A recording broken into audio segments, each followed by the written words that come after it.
दोस्तों, आज मैं फिर एक बार उपस्थित हूँ अपराध की कहानी को लेकर। भागलपुर का जो कुख्यात अखफोड़वा कांड, भागलपुर दंगा, मेहरा हत्याकांड के बाद इस बार हम एक ऐसे दुर्दांत अपराधी का किस्सा सुना रहे हैं जो इससे पहले आप लोगों ने शायद ही सुना होगा। इस दुर्दांत अपराधी, हालांकि दुर्दांत अपराधी पुलिस रजिस्टर्ड में दुर्दांत अपराधी, हिस्ट्री सीटर ये शब्द मिलते हैं, लेकिन दुर्दांत अपराधी आखिर कहा किसे जाता है? क्या कोई अपराधी अपने माँ के पेट से अपराधी निकलता है? नहीं, ऐसा बिल्कुल नहीं होता है। उसे माहौल और परिस्थिति की वजह से कहीं न कहीं अपराध जगत में उसे कदम रखना पड़ता है। माहौल को भी एक फैक्टर माना गया है कि अगर माहौल में सभी अगर अपराध में ही सब मुलव्विस है, संलिप्त है, तो ऐसे माहौल में जो किशोर के मन में भी एक अपराध और अपराधी बनने का ख्यालात उभरता है।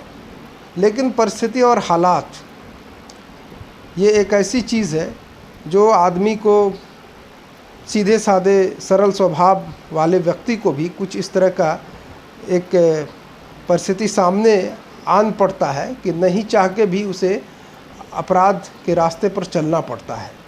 जी हाँ, मैं एक ऐसे ही व्यक्ति, एक शख्स की कहानी सुनाने जा रहा हूँ। और सबसे अजीब बात यह है कि गांव उसे अपराधी मानने को तैयार नहीं है।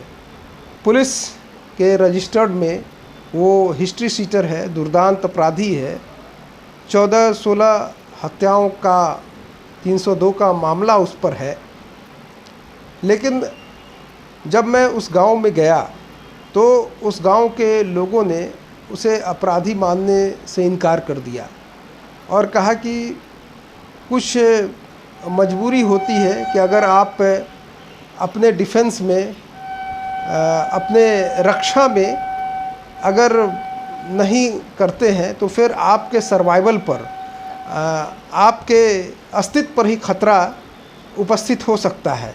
इसलिए कुछ लोग शौकिया अपराध या माहौल को देखते हुए नहीं बनते हैं, बल्कि परिस्थिति उसे अपराधी बना देता है।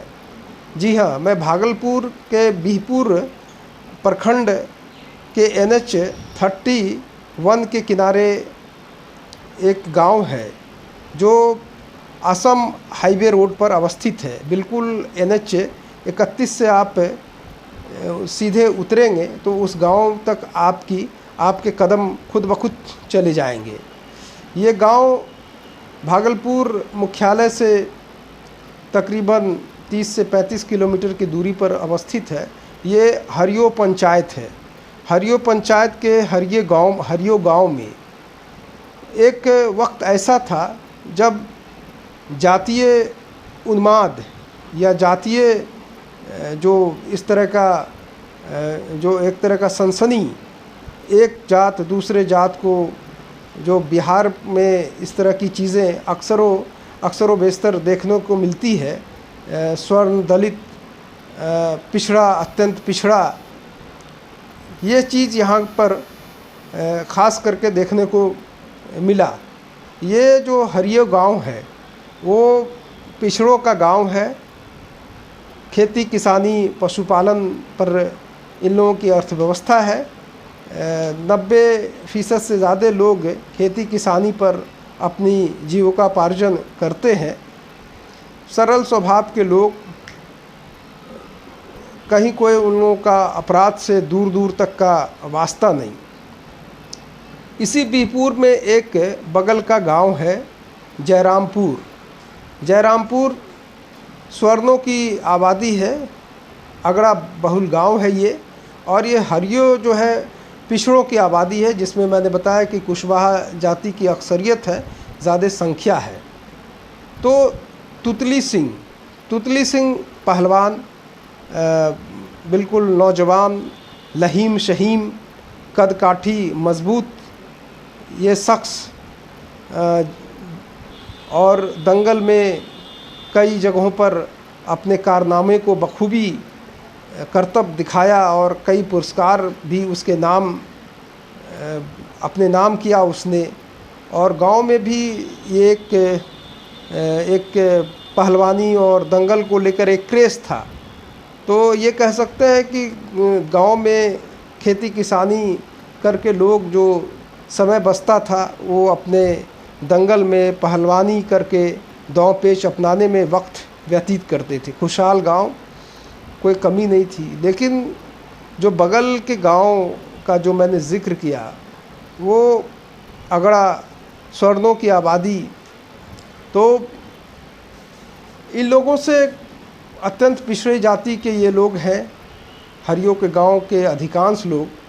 तो फिर एक इस तरह का जो भारत में मेंटलिटी है, एक सामंती, एक फीडलिज्म वाली सोच कि जो हम हैं वो कोई नहीं है, हम बड़े हैं, हम वर्ण में सबसे ऊपर हैं, तो इसके मातहत, इसके नीचे हमारे कदमों के, हमारे पैरों के नीचे तुम्हें रहना होगा, हमारे हर बात को तुम्हें सिरोधार करना होगा। तो ये तुतली सिंह, ये 6 भाई और ये सबसे छोटा, और इससे 2 बड़े भाई जो खेतों में, गांव देहात में भौली बोलते हैं कि दूसरे की खेतों में अंशधारक के रूप में 50-50% पर खेतों की बटाई लेकर के काम किया जाता है, उसे भौली कहते हैं। तो 2 भाई भौली किया करते थे, और जिसकी ज़मीन थी वो शायद वो अगड़े जात के लोगों का था। तो इससे पहले जो हरिया गांव के लोग, जब दूध पर आधारित इनकी अर्थव्यवस्था, पशुपालन पर, जब ये बाज़ार अपने उत्पाद को, अपने दूध को बेचने के लिए जाया करते थे, तो बगल के गांव जयरामपुर के लोगों के द्वारा ये कहा जाता था कि पहले तुम हमें चढ़ाओ और इसके बाद तुम आगे जाओ, यानी कि एक बड़ा अंश तुम मुझे दे दो, वरना तुम मार्केट में दूध का कारोबार नहीं कर सकते हो, अपने उत्पाद को बेच नहीं सकते हो। तो ये यहीं तक रुका नहीं, बल्कि नहीं देने पर गाली गलौज, दुर्व्यवहार, मारपीट, तो ये एक सिलसिला चल चुका था। इससे ये लोग काफ़ी आजिज़ थे। फिर भी इन लोगों को लगा कि हालात सामान्य हो जाएंगे कुछ दिनों के बाद। हालांकि जयरामपुर गांव जो है, उसके सभी लोग इस तरह का काम नहीं कर रहे थे। 2-4 लोग ही इस तरह के थे जो मन बढ़ू किस्म के, और क्षेत्र में एक उनका दबदबा था, एक दबंगई थी, जिसके वजह से उस गांव के लोग भी कुछ इनको नहीं बोला करते थे। लेकिन उन लोगों की भी मूक सहमति थी, क्योंकि वो लोग अपने ही जो जाति के लोगों के साथ जुल्म नहीं कर रहे थे, निचली जाति के लोगों के साथ जुल्म कर रहे थे। इसलिए उन्हें भी लगा कि चलो मेरा क्या बिगड़ता है, वो तो किसी अन्य जाति के लोगों पर जुल्म और सितम हो रहा है। तो ये सिलसिला चलता रहा, दुर्व्यवहार, गाली गलौज, दूध दे के जाना होगा तभी तुम आगे कारोबार कर सकोगे। तो फिर इन लोगों को लगा कि आखिर ये कब तक चलेगा। तभी तुतली सिंह के 2 भाइयों की हत्या जयरामपुर के फाइटर नाम के एक शख्स ने कर दिया, बोको फाइटर वगैरह लोगों ने। तो तुतली सिंह सरल स्वभाव का और समाज में युवा वर्ग का चहेता और काफ़ी विनम्र स्वभाव का भी था। तो जाहिर सी बात, इसकी 2 भाइयों की हत्या हुई तो इस चीज़ को उसे काफ़ी सदमा लगा, और उसने उसी वक्त ये प्रण लिया अपने 2 भाइयों के खून से उसने मांग पे अपने टीका लगाया और कहा कि जब तक कि 2 के बदले मैं 14 की हत्या करके नहीं लूँगा तब तक मैं अब चैन से बैठने वाला नहीं हूँ। तुतली सिंह अब कारोबार तो छोड़ ही दिया और अब उसने तय कर लिया कि अब कारोबार तभी हम शुरू करेंगे जब तक इन लोगों को सही नहीं कर दिया जाए, जब तक इन लोगों को ठिकाना नहीं लगा दिया जाए, क्योंकि गांव में एक तरह का आतंक पैदा करके रख दिया गया था। सिर्फ उस गांव के होने की वजह से किसी को पकड़ करके पीटना, यहाँ तक कि अगर उस गांव के लोग अगर बाहर बाज़ार भी करने जाते थे, हाट भी करने जाते थे, तो उनको पकड़ करके पीटा जाता था, मारा जाता था। और यही नहीं, ये लोग खेती किसानी करते थे, तो ये लोग अपने खेतों पर काम करने के लिए किराए पर मज़दूरों को रखते थे, लेकिन जब ये लोग अगड़े की बस्ती में जाते थे तो इनको बंधक बना लिया जाता था। ये देखिए किस तरह का ये, जबकि भारत में जो बेगारी प्रथा पर 1955 में ही एक रोक लगा दिया गया कि किसी को आर्टिकल 23 के तहत कि आप किसी से बेगारी नहीं करवा सकते हैं, आप किसी पर जुल्म नहीं कर सकते हैं। बावजूद वो जयरामपुर के लोग जो अगड़े जाति के लोग थे, इन लोगों को बंधक बना लेते थे और काफ़ी इन लोगों से काम लिया करते थे। तो इन लोगों को बुरा लगता था, मारा पीटा जाता था, कईयों को तो जान से मार कर कभी फेंक दिया गया। तो एक दिन तुतली सिंह, जो गांव की भाषा में दूध बेचने वाले को दहियार कहते हैं, बड़े बड़े उसमें वो एक डिब्बा में दूध भर करके मार्केट जाने से पहले उसके पहले गर्म किया जाता है और इसके बाद, क्योंकि दूध ख़राब नहीं हो, इसके बाद मार्केट के लिए ये लोग निकलते थे।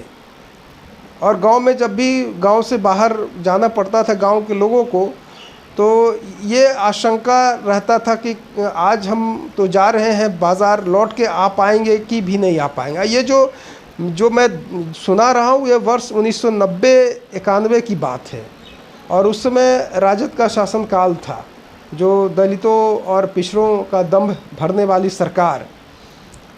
तो तुतली सिंह शहर की ओर जा रहा था, बाज़ार की ओर, तभी कुछ लोग जो बगल के जयरामपुर के गांव के थे और इनके भाई की हत्या में भी ये लोग शामिल थे, इनको रोकता है।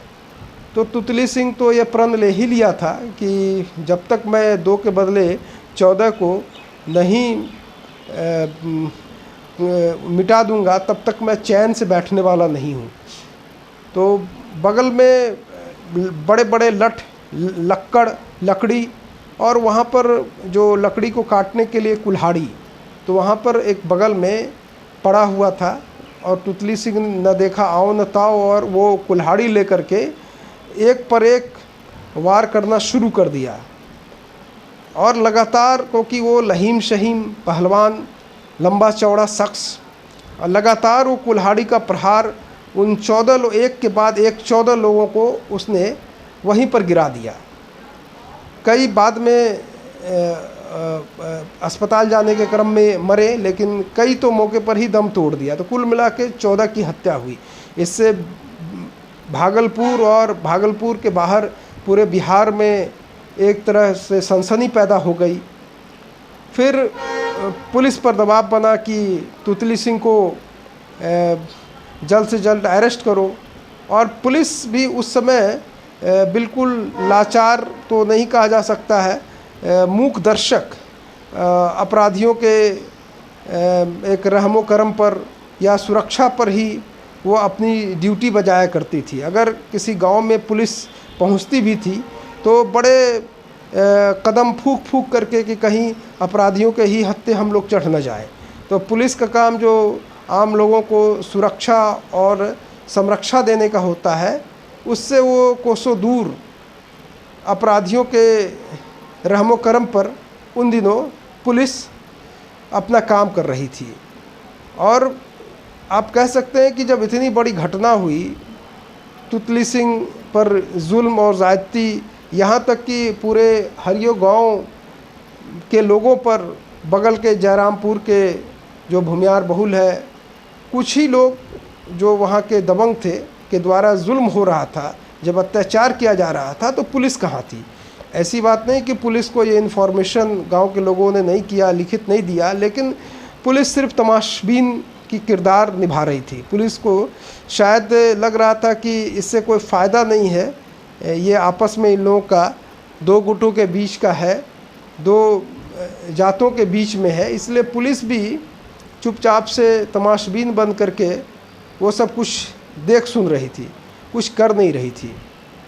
लेकिन इस घटना के बाद तुतली सिंह ने जो 14 लोगों को एक ही दिन में मौत के घाट उतारा, पुलिस की दबिश, पुलिस मुख्यालय की तरफ से निर्देश होता है कि जल्दी इसे पकड़ो, इसे जेल में डालो।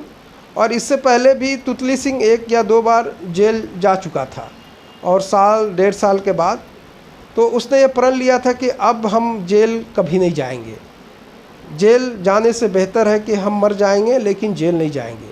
जब पुलिस हज़ारों सैकड़ों की संख्या में जब उसके घर पर दबिश देती है, चारों ओर से घेर लिया जाता है, पुलिस की तरफ से गोली चलती है, तुतली सिंह को कहा जाता है कि आप आत्मसमर्पण कर दो, लेकिन तुतली सिंह आत्मसमर्पण करने से इनकार करता है।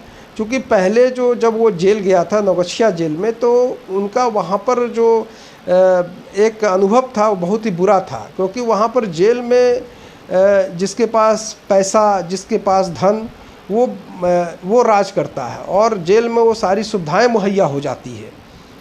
तो जो एक तो अगड़ा और पिछड़ी की लड़ाई, और वहाँ पर अगड़ों का एक गुट था, और पुलिस भी उन लोगों से मिली हुई थी। तो जेल में तुतली सिंह को काफ़ी यातनाएं दी गई, काफ़ी उसको मारा पीटा गया। तो इसके बाद उसने प्रण ले लिया जेल से छूटने के बाद कि अब जेल नहीं जाऊंगा, चाहे मुझे मर जाए, लेकिन मार दिया जाए, गोली लग जाए, लेकिन जेल में नहीं जाऊंगा। तो फिर जब इनकाउंटर होता, पुलिस घेर लेती है, दोनों तरफ से गोलियां चलती हैं। हालांकि तुतली सिंह का मानना था कि गोलियां नहीं चलाया जाए गांव के लोगों की तरफ से, कि अगर गांव की तरफ से अगर गोलियां चलती है तो फिर पुलिस इसके प्रत्युत्तर में जब गोली चलाएगी तो जाहिर सी बात है कि निर्दोष गांव ग्रामीण के लोग भी मारे जाएंगे। इसलिए तुतली सिंह जब ने देखा कि जब हम चारों ओर से घिर गए हैं, बचने का कोई संभावना नहीं है, आत्मसमर्पण मैं कर नहीं सकता हूं, तो उन्होंने वो हमेशा अपने उंगलियों में 10 उंगलियों में अंगूठी पहना करते थे, उसमें से कई एक हीरे की भी थी। तो उन्होंने हीरे को चाट लिया। हीरे के चाटने के बाद कुछ ही देर के बाद वो मर गए। तो पुलिस जब दरवाज़ा तोड़ करके अंदर पहुंची, तुतली सिंह को बरामद किया, तो तुतली सिंह की दहशत इतनी थी कि पुलिस ने वहां तक जाने के लिए, उनके करीब जाने तक की हिम्मत नहीं जुटा पा रही थी। तो फिर मौके पर ही पुलिस ने मरने के बाद उनके, हीरा तो उन्होंने चाट ही लिया था, मौत तो उनकी हो ही गई थी, तो एक पुलिस रिकॉर्ड में दिखाने के लिए कि तुतली सिंह को मैंने इनकाउंटर किया है, तो 2-4 गोली उनको मरने के बाद दाग दिया गया उनके जिस्म पर। तो तुतली सिंह तो मारे गए 1998 में। लेकिन इसके बाद गांव में लोगों में एक असुरक्षा का भाव तब भी घर था कि अब तो हम लोग अनाथ हो गए हैं।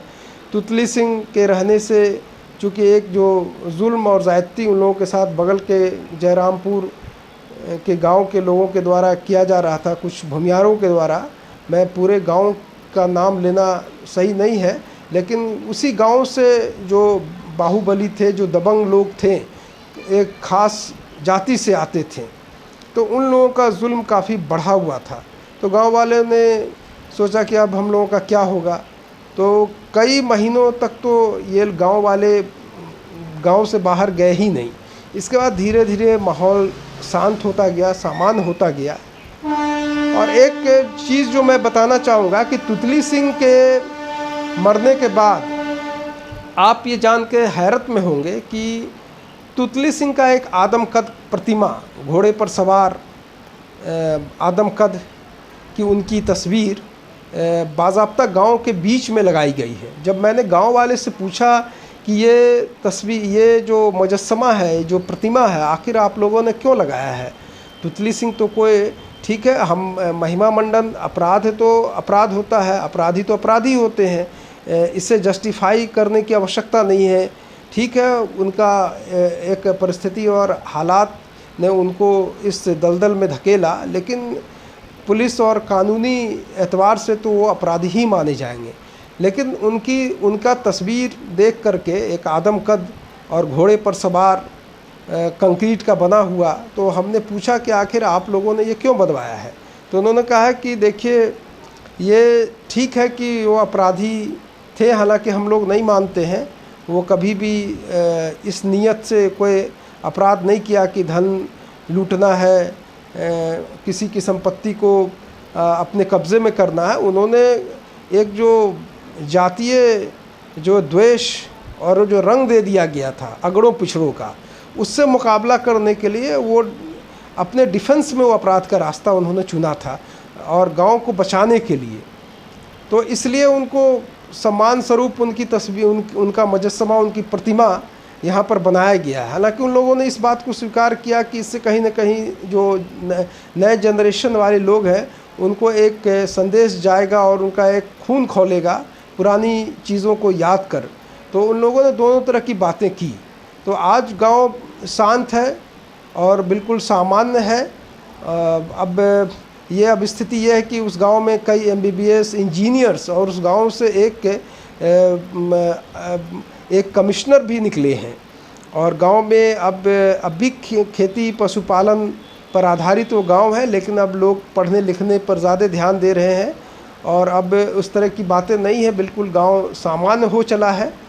हालांकि आज भी जो लोग नहीं जानते हैं, मैं खुद इस दहशत में था कि हरियो का नाम एक कुख्यात संदर्भ में जुड़ा हुआ है, तो न जाने उस गांव में जाने के बाद कैसे लोग होंगे, कैसा व्यवहार होगा। तो लेकिन जब मैं गांव के बीच गया और जब 2500 लोगों के बीच में मैं उनसे गुफ्तगू किया, जब बातचीत का संवाद जारी हुआ, तो मुझे कहीं से भी नहीं लगा कि ये लोग इतने बड़े सदमे से उबरने के बाद भी बिल्कुल सामान्य सा दिख रहे थे। और मैं इस बात का मलाल था कि हम लोग इस रास्ते पर चलना नहीं चाह रहे थे। हम लोग तो अमन पसंद और हमेशा सामान्य जीवन जीने में ही विश्वास रखते हैं, लेकिन हालात ऐसे पैदा हो गए कि नहीं चाहते हुए भी हम लोगों को अपने अस्तित्व को बचाने के लिए तुतली सिंह को आगे आना पड़ा। और तुतली सिंह ने इस तरह से गांव में, इसके बाद कोई बड़ा इस तरह का अपराधी नहीं पैदा हुआ और आज गांव के हालत बिल्कुल सामान्य है। तो आज के वीडियो में इतना ही। धन्यवाद।